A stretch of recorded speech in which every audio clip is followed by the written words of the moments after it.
Question number 5. What strategy should I take to make sure I am financially ready to get married in 2 years and have kids? Oh, this is a good question. So a few weeks ago, there was a post floating around on social media, and it asked the question of what are the 3 most important financial decisions that you will make in your lifetime? And I typically don't comment on these things, but I felt compelled to comment on this one. And I said, number 1, getting married. Number 2, who you choose to procreate with. And number 3, how you feel about yourself and how you show up in the world. How do you display self-confidence, self-perseverance, determination? What does that makeup of you look like? Those are the 3 most important financial things that will happen in a person's life, in my opinion. And I'm just one person, right? But coming back to the portion about getting married. You know, a lot of people have signs long before they say I do and long before they get divorced that the person that they are marrying is not a financially responsible person. They have those signs. They choose to ignore them. But divorce due to financial infidelity or financial mismanagement, it's like top 3 reasons why people get a divorce. Okay, top 3. So it's something that you cannot ignore. Now, if you're dating someone and you see these signs already, you see the signs of, oh, they spent every single dime that they earn. They don't make any money. They don't save any money. Then that's a red flag. The person you're dating has a lot of credit card debt. They don't pay these credit cards off every single month. They're literally making the minimum payment possible. That's also a red flag. Another red flag is not even talking about finances before you get married. That is a 5-alarm fire. It's terrible. If you're getting married and you have no idea the financial position that you're marrying.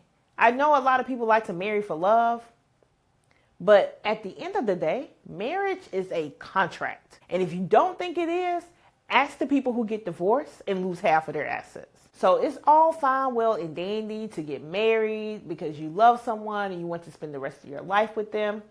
But you want to spend the rest of your life with a person that you can stay with because they know how to manage money. Now, what if this person is very upfront and says, you know, I've never really been good at managing money. We didn't talk about this when I grew up. You know, we were very poor and therefore, you know, I want to make sure I have everything that I need and want. You know, so I was just raised with bad financial habits. That's fine. You know, if that person is upfront with you, like they are accepting the reality of their situation, you guys can work on that. But you need to work on that before you get engaged. You need to work on that before someone pops the question. When you pop that question, at that point, you should know, like, they have like met all of my major boxes. We're going to be okay. So that means you might need to help bring that person along, find a financial counselor, a financial therapist. You know, this is not a topic really for a traditional financial advisor or even a traditional financial planner. Like, we're just not trained to deal with that type of issue. We're trained to help people grow money.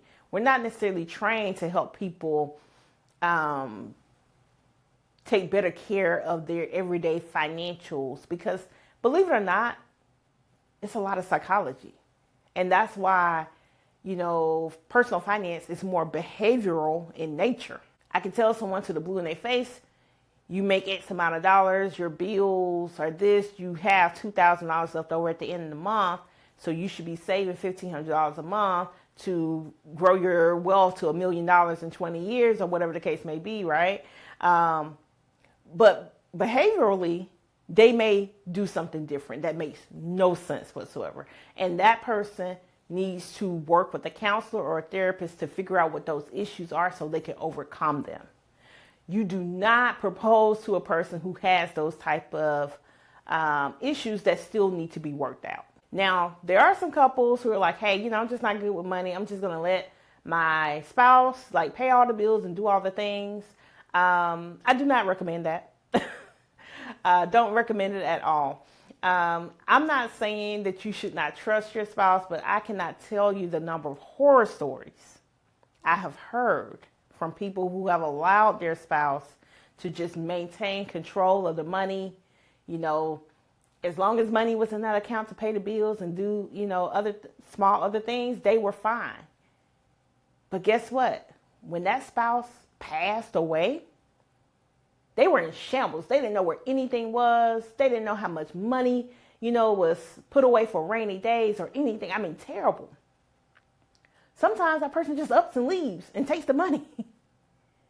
Spouse can't really do much about it because they don't know where it was. They don't know how much. I mean, they just don't have any information.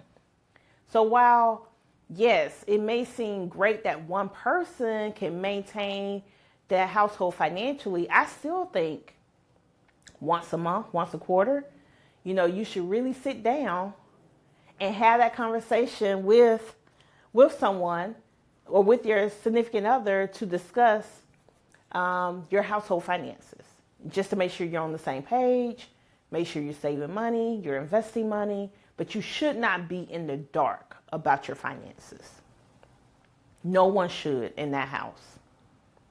Now, if you do not have that type of certainty about the person that you want to spend the rest of your life with, then you need to go back to the drawing board. And you need to figure out, I'm not saying go out and dump this person, right? I'm not saying that at all. But what I am saying is you need to make some hard decisions on, can you overcome those challenges and those barriers? And again, you might have to go to some type of counseling. You might need to go to counseling together to help work through those issues before you make the final determination of, yes, I can be with that person. So obviously that boils down to kids, who you procreate with. Even if you're married and decide to have kids, finances are going to get strained. That just happens when you have kids. So just make sure that you are making the right decisions financially.